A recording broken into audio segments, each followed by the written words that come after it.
let's say a guy, he stole 300,000 from us. Now, if we go and kill this guy, might have to kill him and somebody else. Might be two of them. But if you just kill one person, now, if 2 or 3 of us go and do it, our bail is probably going to be 100,000 apiece. So 10% of that is 10,000. So now you're talking about 30,000 just off the bat. Now you got to hire lawyers for everybody.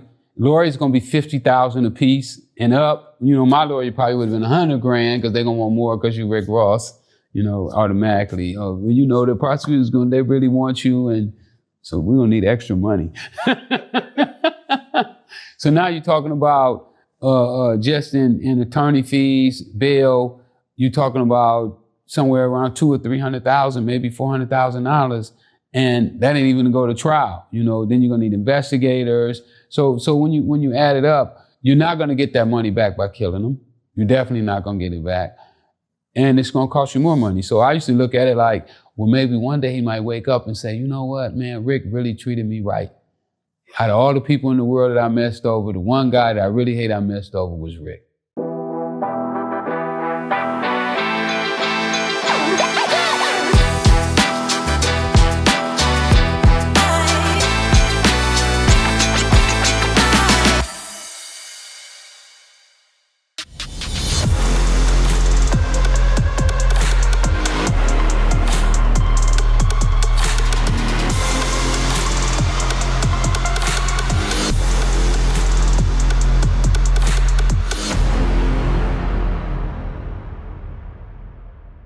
Freeway Rick Ross, the real Rick Ross, man. Thanks for coming through. Glad to be here, man. It's great to see you, man. And you've inspired the minds of millions of people, man, for better or for worse. Yeah. We're gonna try to inspire more. And you know, you've impacted so much culture. You were basically the J.P. Morgan of the crack cocaine business in L.A. during the early 90s, early 80s. And that carried all the way into the 90s. And you found yourself in a very interesting position now in life. And it's a story really about redemption, loyalty, disloyalty.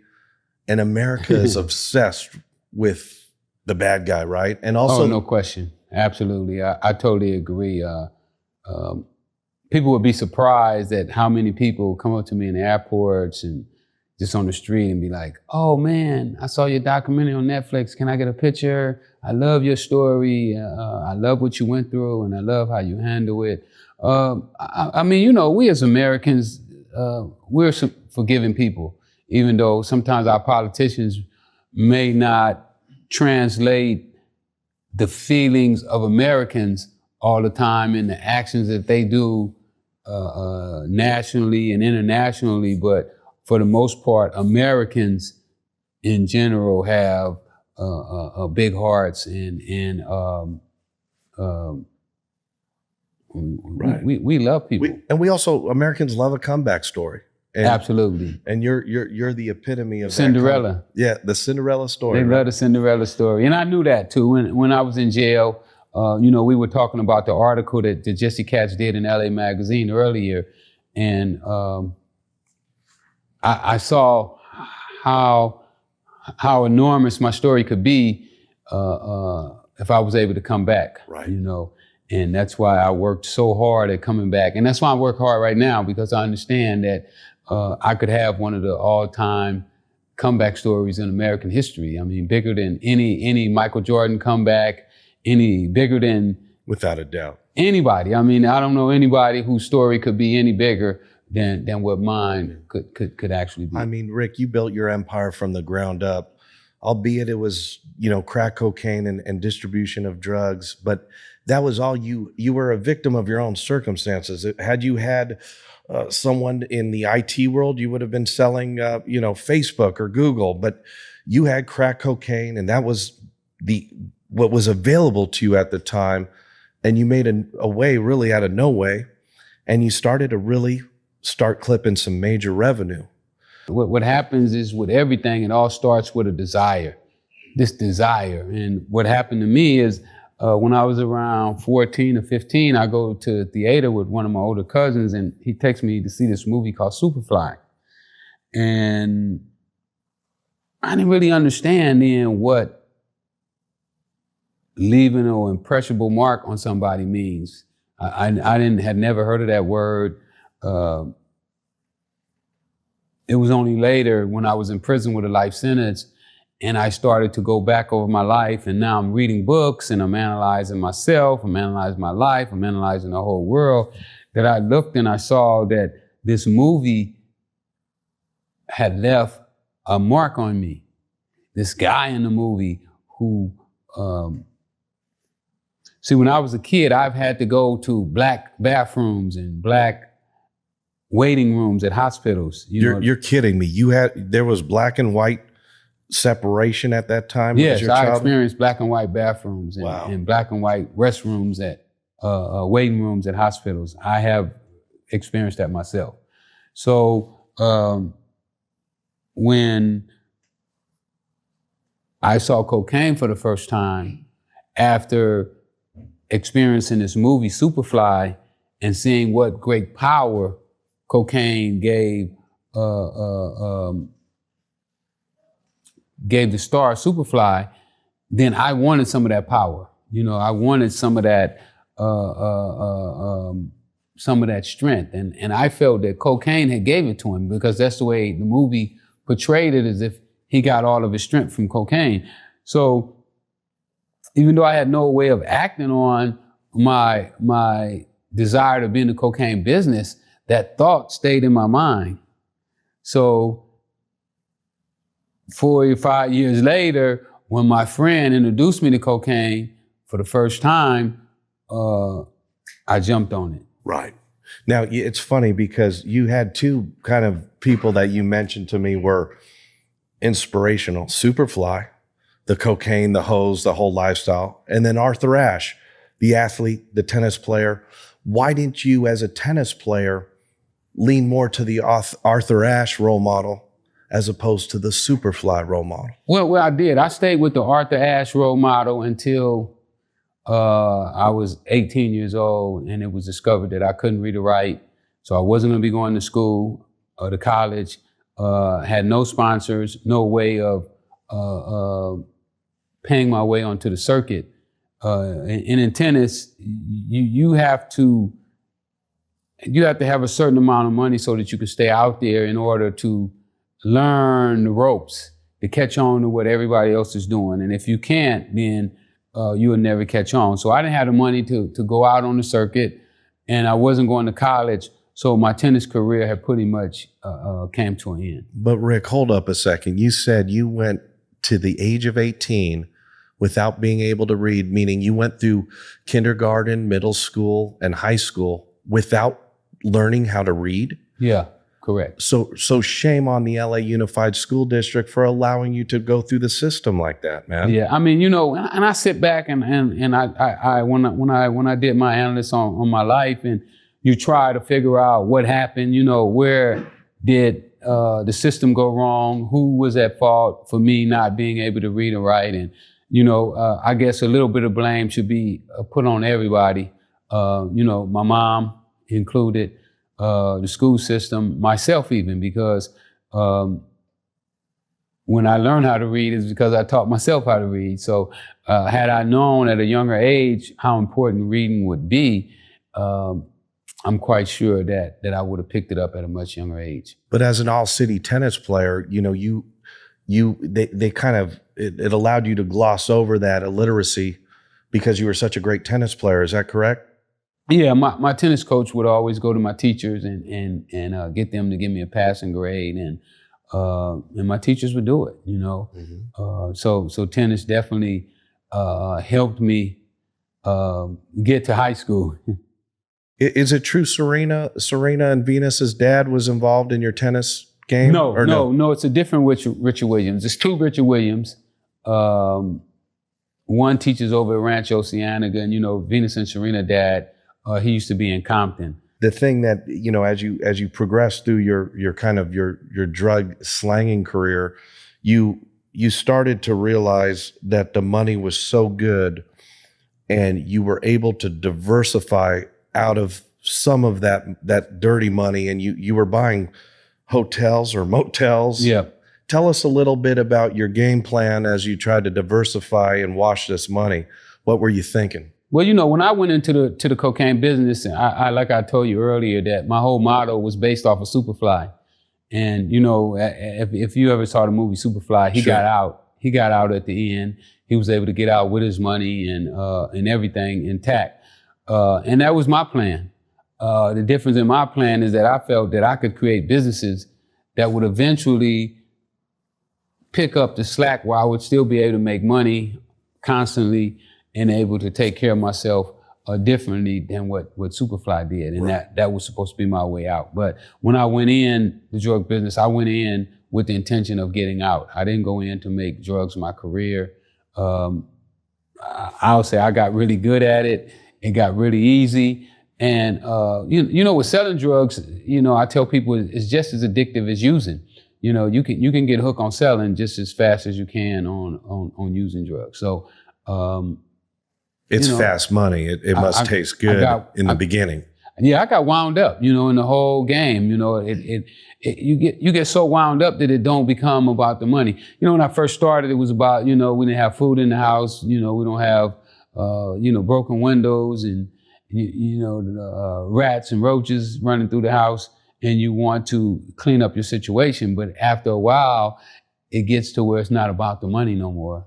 It's about the high. It's about the drive. It's about being big. But unlike Superfly, you were very low key. You didn't rock the chains and the big cars. You were very, very low key. Do you attribute that to your longevity in a game that has a very short shelf life? Absolutely. I definitely accredit my ability to not be recognized, to not be seen. I don't know what I would do right now with all these cameras on iPhones and video cameras and stuff like that. I probably would have been done. You know, I probably would have went to the skating ring. The first time I went to the skating ring, they probably would have videoed me. Oh, Rick Ross is in the skating ring, and posted it all up on the internet, and everybody would have knew who I was. But back then, they didn't have all that. Right. So I remember the first time I went to the skating ring, and I go with my man Haney, and you know, he looks like Mr. T. He got all these gold chains on and rings on every hand. He got a gold knuckle, and just all kind of craziness. And I'm with him, and all the girls are just all over him, and I'm just standing to the side, and they won't even talk to me. And then one of the girls walked up and she said, "Oh, those girls are crazy. They after him, and you the boss." And that's the irony. That the Chinese saying is the nail that sticks out gets hammered in, man. And you were always able to maintain a low profile because you were moving the most weight in the city, in the country at the time. And, you know, as you started to grow, you switched your connections. You found another Nicaraguan connection. Is that correct? Yeah. Well, you know, I got plugged in with the whole Nicaraguan little syndicate, you know, somehow. And I credit that to hard work too. You know, people ask me, well, how do you get plugged in with somebody like that? Well, the first thing you have to do is you have to save your money, because they like money. And one thing about in business is that money is attracted to great ideas, and great ideas are attracted to money. So if you have either one and you keep at it, pretty soon the other one is going to connect, and then you're going to have your whole scenario that you're looking for. Right. And, you know, that's what I'm on right now. You know, that's why I keep hammering away at the system, knowing that pretty soon I'm going to get my crack. And you're due for a crack, and I know it's going to come through a legitimate avenue. And so many people have made money off your name, your likeliness, your story, and it's a shame. Going to the rapper Rick Ross, you know, the cooler move he could have laid down is paid homage to you and paid some respect, and even incorporated you into his whole production and his entertainment value. Why do you think he didn't do that, Rick? Well, he was afraid, because me and him talked when I was in prison. We talked a few times on the phone, and I had ran some ideas by him that I knew just would have been phenomenal. You know, I told him on one of his shows when he opened up, after he gets going, I could call in and he could let the call go over the intercom and let the whole fans hear, because at that time, you're talking about 11, 12 years ago, most people had never heard the federal phone call. This is a call from a federal institution. Right. If you would like to accept push 5, they had never heard that. So it would have been totally new to a whole group of people. And for him to identify himself with me and let him know that he supported me and how much he cared about me would have only built up his fan base. And his credibility and so on. But, everything. Yeah. He could have been William Roberts. He could have made his dad proud, because I'm sure that his dad have to be, a little embarrassed of his son taking another man's name, wanting to be another man and not respecting his dad the way he should, because your dad should be your number one man in the world, Right. Technically. That You should may be your not, hero. but he should be. But I felt that the people around him probably, because he's not the only one that's happened to me. I work with quite a few guys, and what happens is when you start feeding them knowledge, then the people around them get afraid because they're not equipped. A lot of times we have people around us that's yes men, and all they do is say, yeah, you right, keep going. But they can't really bring in insightful input. Right. Things that's going to Sure. take you to the next level. And they say a yes man can get you killed faster than a bullet, right? No question. Right. Who was in Michael Jackson's corner saying, Mike, you can't go down every night with fentanyl, man. Right. Nobody said that to him. They just said, yeah, Mike, go to bed, man. It's all good. Or hold a fentanyl like, you ain't taking this fentanyl. Me and you going to fight. Fire me. You have to fire me. Now, Rick, what's interesting about you is you've always had these leadership qualities. You always had a crew around you. You were almost immune from the blood and Crip cars. You had your own crew, the Freeway Boys. Well, I grew up with Bloods and Crips. Right. When we grew up with 1 minute, it's crazy. I just had a conversation a couple weeks ago with a friend that was in Lompoc with me. He's a Blood, and another one of my friends was a Crip. And their neighborhoods became arch enemies, but he was just telling me how when they were in elementary, how tight they were. Right. In elementary school, they ran together, they did all kind of stuff together, but when they grew up and their neighborhoods, they found out that their neighborhoods didn't like each other, then they could no longer associate, even though they were great friends before they found out about this tribal war that's been going on for I don't know how many years that we've been participating in. So, but absolutely, so often, we get around people and we like the people around us that tell us that we're right all the time. And I'm totally the opposite. I'm looking for somebody that can help me and guide me in the right direction. I would rather be right than wrong and thinking I'm right. Did you feel like your Nicaraguan plug was so coveted that other people were trying to clamor for that spot? They were trying to knock you off your pedestal. Did you ever feel like it was a Game of Thrones thing for you out there in the streets? Not really. No, the way I won my position is with money. I would work hard, I would save my money, and that's how I won my position. So I felt that if anybody else wanted my spot, they was gonna have to work just as hard as I did. They was gonna have to save just as diligent as I do. It's like right now, it's really hard for somebody to compete with me, because I eat once a day, I'm really inexpensive. I don't like their clothes, I don't want to wear the fancy clothes. I'm gonna wear my stuff. And that's what I love about you, Rick, is that you've never been the flashy guy. You've never been a violent guy. You've never had to press the violence, man. And you also understand the impact that crack cocaine made on inner city America and America in general. And that's when you said, hey, I'm getting out of the game, when you saw your aunties getting addicted. Absolutely. And how do you feel like you've paid your karmic debt, man, to society and to the universe? Or do you still feel is it on a layaway program or? I feel like we as humans, one of my teachers told me to say, study the ant. And, if you study the ant, he's never stopped working. He's working the whole time. And I believe that as long as we're living, we should be working to make the world a better place. I just want when I'm gone for people to say, the world's better because Rick Ross lived. And that's my hope. That's my expectation on the whole thing. Right. And that's something you've always stressed is discipline. And that's why you out hustled everybody, is you never got high off your own supply. You kept it disciplined. You kept it focused. You kept it low key. You were able to grow and grow. But eventually you got jammed up. First, my guy Big Al got busted, but Al stayed strong. Me and him went to the bus station to pick up a guy that was bringing some kilos to us. And he had got busted along the way. Well, he didn't get busted, but the bag did. He got away. So when we went to the bus station, they grabbed Al and made him the guy that was carrying the bag. And even though he had never saw the bag, they put the bag on him. And they gave him 20 years for that. But he stayed strong. But some other guys from my neighborhood who wasn't as strong, they turned and eventually got me arrested in Ohio.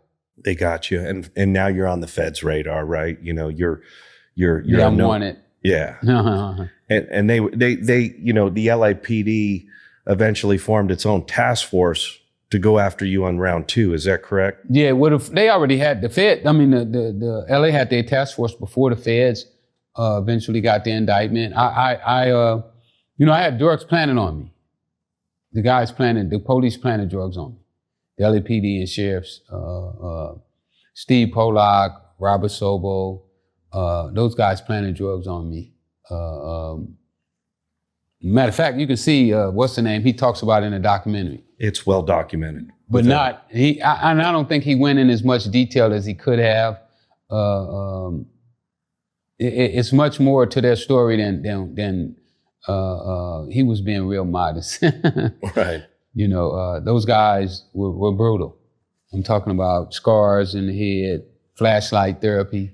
I got dog bites where they let the dog bite me while I was handcuffed.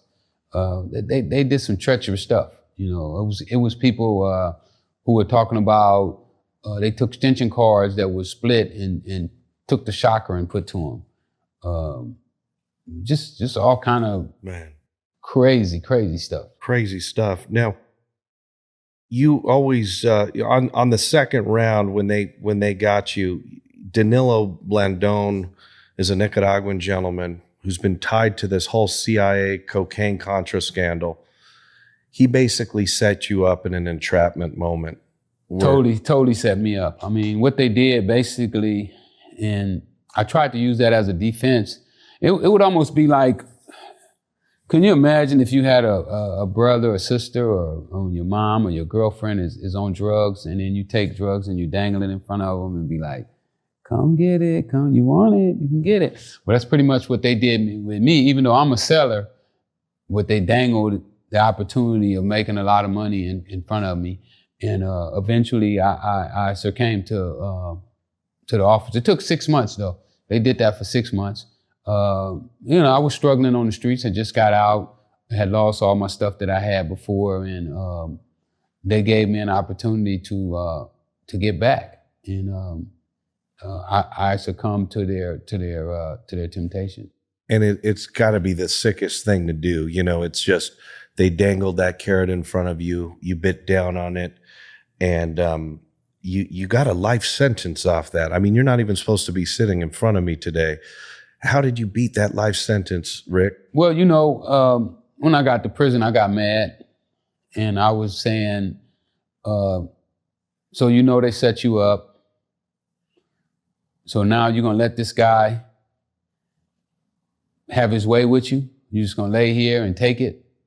You're just going to sit here and play games all day like everybody else, watch TV, and then something say, no. So you're getting ready to become so sharp, so strong, so powerful that these walls can't hold you. And so that's what I did every day. I started studying. If it wasn't law books and I was doing business, I read over 300 books before I left prison.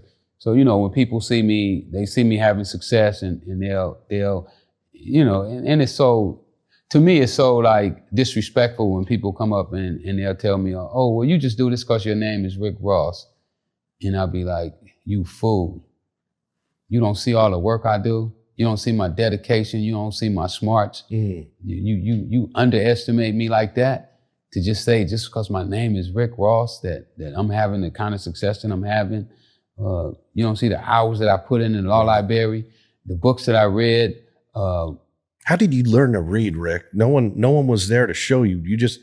Did you self-teach No, my yourself? cellies helped me. I had people help me. They made me my cue cards. They showed me how to sign out my letters. So I had help. It wasn't totally by myself, but it wasn't a school that taught me, basically. And when you first, as an adult, started reading, did you feel like the veil was lifted up over your eyes and this whole world opened up to you? Oh yeah, learning how to read was like me conquering one of my biggest fears. Man, I've gotten so many whoopings because the teacher wanted me to read at school, and so I would do something stupid to go to the principal's office and get swats, because I felt that getting swats would only last for 10 or 15 minutes. But if the kids found out that you couldn't read or write, that could last for years. Yeah. So that tormented you throughout your younger years, not being able to read. Absolutely. In high school, I would just go in the back of the class and put my head down. And learning to read helped you learn the law. You spent a lot of time at the law library, which in essence allowed you to beat that life sentence. Is that correct? Absolutely. I started studying the law like I sold drugs, 18, 19 hours a day. I would wake up in the morning sometime and I would have the papers in my chest that I was reading the night before. Wow. And my whole life just became obsessed with reading. Somebody told me a saying, if somebody wants for you more than you want it for yourself, something that you want, then you probably won't get it. I like that. I like that. So what that told me is that I have to want for myself for me to be free more than my lawyer wanted me to be free. I had to be sharper about my case than my lawyer, than my judge, than my prosecutor. I knew more about my case than any of them. I love that. Them knew. Yeah. Because they have other cases, They were going home every night. And I was in prison, stuck in a place I didn't want to be. I love that, Rick. And, the other saying I love is if you don't have your own plan, you become part of somebody else's plan, right? That's a good one. And that hit me because, it's funny. You've always had a boss mentality from the streets. I heard you used to hustle cans to chop shops, and you climbed all the way into car washes, cutting yards. I mean, you've always had that I'm Rick Ross, I'm my own boss. And I like money. And I love money. And I love that, Rick. I mean, that's something, you inspire a lot of people because they go, how did this guy zig and zag and make it to this place when they wanted to throw you under the jailhouse floor, man? Yeah. They really had a hard on for you. They did. They took it personal, and that's one thing I think that we really need to correct in our law enforcement is where they take their job personal. Their job should not be no more personal than the guy who's picking up trash. When he's picking up that trash, he's not have no personal contact with the trash at all. His one job is to load it into the truck and get rid of it. So that's another lesson that I draw from you, and we all do, is that you never take any business is business. The saying, it's just business. It's nothing business. Personal. It's not personal. A lot of guys would rip you off with dope debts, and you would forgive them on those dope debts, even though you had guys ready to go, man, ready to ride on them. You would forgive them because you did what? A cost-benefit analysis. You said, tell me a little bit more about that philosophy, Rick. Well, you figure like this here. A guy steals, let's say he stole $300,000 from us. Now, if we go and kill this guy, you might have to kill him and somebody else. Might be two of them. But if you just kill one person. Now, if 2 or 3 of us go and do it, our bail is probably going to be $100,000 a piece. So it's 10% of that. It's $10,000. So now you're talking about $30,000 just off the bat. Now you got to hire lawyers for everybody. lawyers going to be $50,000 a piece and up. You know, my lawyer probably would have been $100,000 because they're going to want more because you Rick Ross, you know, automatically. Oh, well, you know, the prosecutor's they really want you. And so we're going to need extra money.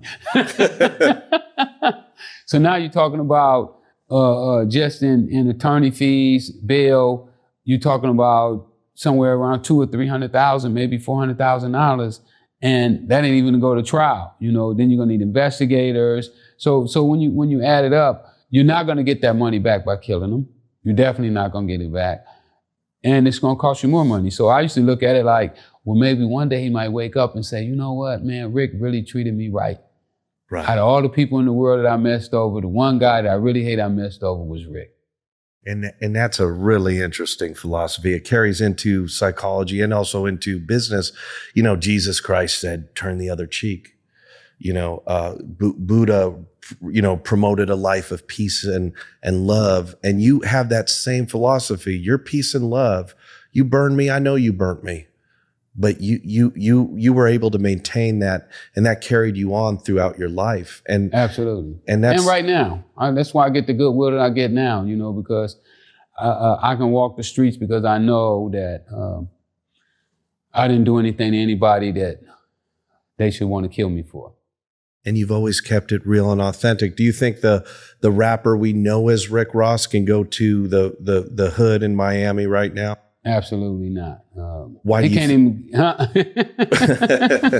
I know he can't come into LA. Last time he was in Miami, I think they shot at his car, shot his car up. So no, people are particular about when you keep it authentic and when you're selling bullshit. And you can only bullshit people so long before they recognize that what you're selling is bullshit, and they might not like it. Man, Rick, I read this interesting article in LA Magazine about you, and they quote in the article, they say, Rick Ross, reckless, relentless, irrational optimism, Freeway Rick was the godfather of crazy hope. America was built on big, unrealistic dreams, at times even criminal dreams. We celebrate outliers and risk takers. We glorify comebacks and reinventions, but Freeway Rick had been granted a second chance. I had witnessed him blow it, writes the editor. He was being warehoused in Lompoc because America was indeed telling him that we had enough of his dreams. He no longer could be trusted to dream. Tell me a little bit about how you feel. Does that touch home? Oh man, yeah. I mean, what he was saying was absolutely correct. I felt that way too sometimes. You know, like, oh man, I'm through. You know. Sometimes me and the guys, we would be walking the track and we would just be talking about how we were the walking dead. You know, none of us was getting out. You know, it was scheduled for all of us to die inside of prison. All of our paperwork had life without on our paperwork. So we literally thought at times that we may die in prison. And I knew for a fact that if I didn't work hard, that if I didn't put all my energy, all my time into my case, that I may never get out of prison. And that's just a dimsel kind of no hope feeling, but you still kept dreaming inside there. Is that, do you attribute that to beating that life sentence? Yeah, absolutely. But you know, I was gonna go even deeper than that. You know, I had a plan. My plan was that if the courts didn't rule in my favor, which I knew that it was possible that they couldn't, because I had three human beings that had to make a decision. And they could literally make a decision that was against their books and could possibly get away with it. You know, you may be able to go to an en banc. You know, that means 12 judges, but you may not get an en banc. And you're definitely not going to get to go to the Supreme Court. So those three judges could make a bad decision and you literally could have to pay the price of them making a bad, just like my district judge made a bad decision. Right. When she gave me the life sentence, she was wrong. The three judges said, oh no, you made a mistake. But had her mistake not been corrected, then I would have been living out her bad decision. So I understood that with these three judges, that it could go the same way. You know, they could rule against me. And you told me if that case was tried in LA, you would have been free anyway. Well, I still feel like I should have won my case outright. My informant was an illegal alien. he was an illegal alien that one of the officers documented a green card for. This is Donnell Blandone. Correct. This guy didn't even have a green card. He didn't have a green card. So how could he even Until testify? he got arrested. Once he got arrested for major drug trafficking, they gave him a green card. But the law says that a convicted felon, alien, must be deported, not should be deported. Must be. Must be. So the wording is totally different. The only two people in the country that could stop him from being deported is the Attorney General and the President of the United States. If those two people didn't okay for him to be in the country, then he shouldn't have been there. The thing about it is I found out about that a little late. We were already in trial. So really the government sandbagged us. My case should have been overturned for being sandbagged. Because when you go into trial, the government, it's their obligation to turn over any evidence that's favorable to the defendant. Right. But So- why didn't your attorney put Blandone on the stand? And He did. Oh, he did? He did. But Blandone lied and said he didn't know how he got his green card. He don't know nothing about green card. I mean, real simple. So they basically said, look, Blandone, you bring us Rick. We lock away Rick for life.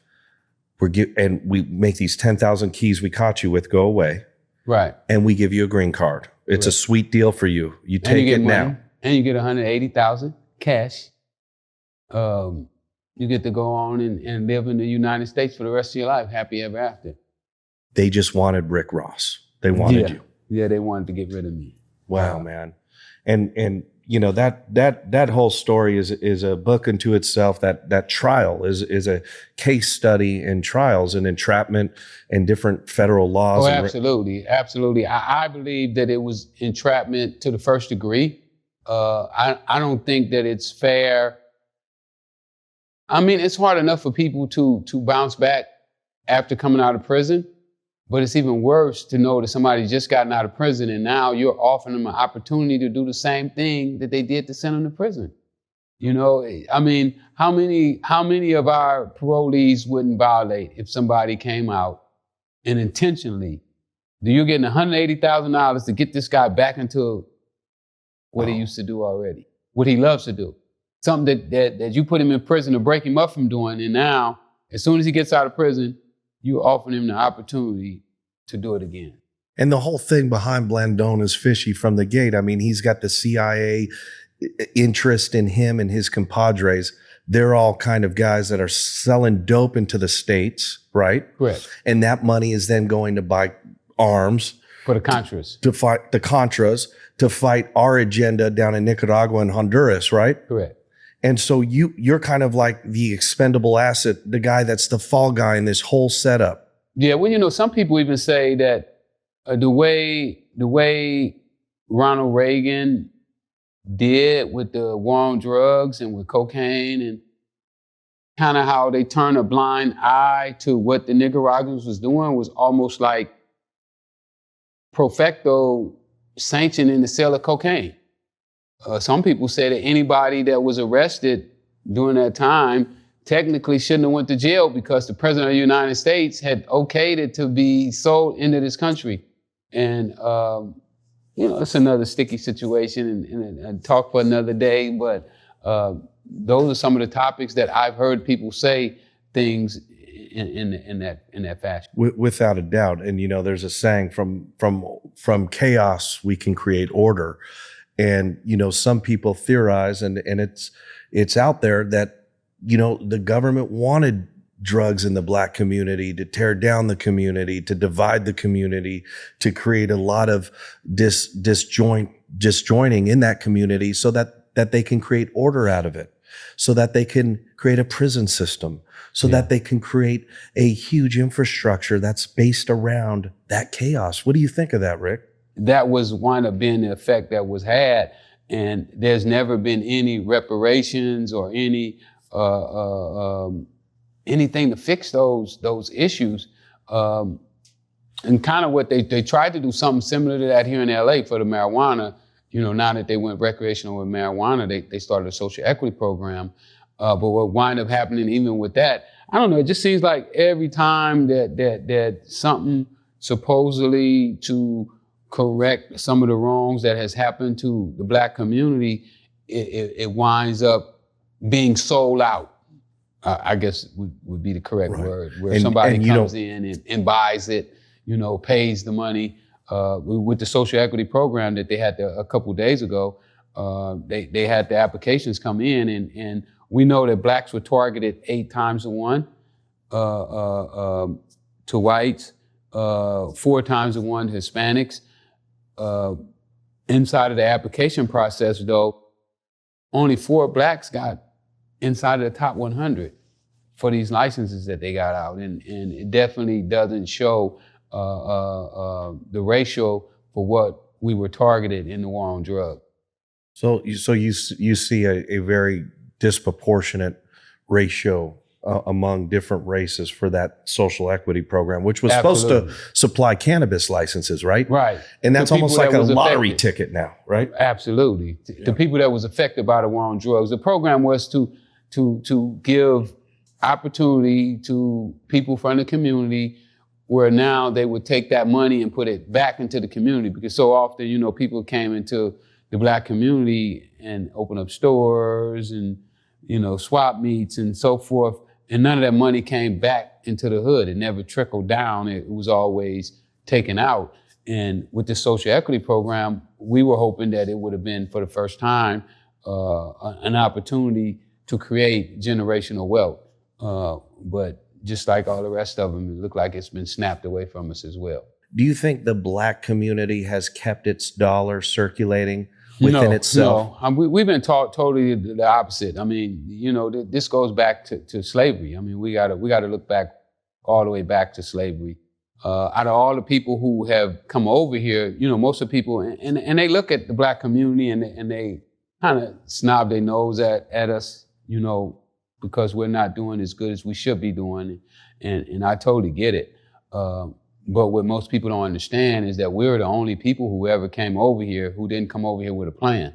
We were brought over here by force, not willingly, shackles, and nobody ever taught us economics.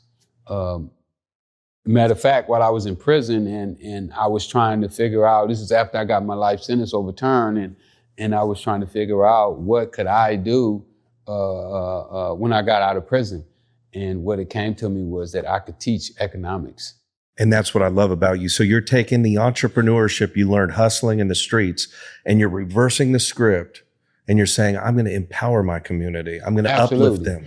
Well, most of our people, and people will say, oh, well, anybody can sell drugs. But our people sell drugs, and we've gotten good at selling drugs. So if you can become an entrepreneur selling drugs, you can become an entrepreneur at anything. What you have to do is learn how to transfer those skills. And while I was in prison, and I started to write my first book, Freeway Rick Ross, Untold Autobiography, and I was writing, and a lot of the young guys used to come into my room and they would be like, man, Rick, how did you make so much money? And then it came to me and I was saying, wow, this kid is a great kid, all the attributes to be something special, but nobody ever taught him how to make money. The only problem that he has is that nobody ever showed him how to make money. So I took it on myself to start to teach them how to make the money, because a lot of times we have misconceptions about what it takes to become rich. Most people can't conceive taking $125 and turning it into $3 million a day. I did that. It's remarkable. I don't mind starting with nothing, starting with just my hands and my feet and my mind, because I understand that the most powerful thing I got is my mind. And if I take my mind and I use it correctly, it can get me everything that I need in life. Right. Our mind is so powerful and so strong that it can tell the hair on your body to grow just at the right length. You can see, you can smell, you can taste all at the same time. And it's still breaking down the food in your stomach while it's doing all that. So that mind is a powerful thing. Why do we think that it can't get some money for us? And Rick, you penned all these thoughts. Everybody says, well, how can we get the game, man? How can we get the mentorship? And through Riding with Rick, the 21 Keys of Success book, you can get all that game. Is that correct? Absolutely. Absolutely.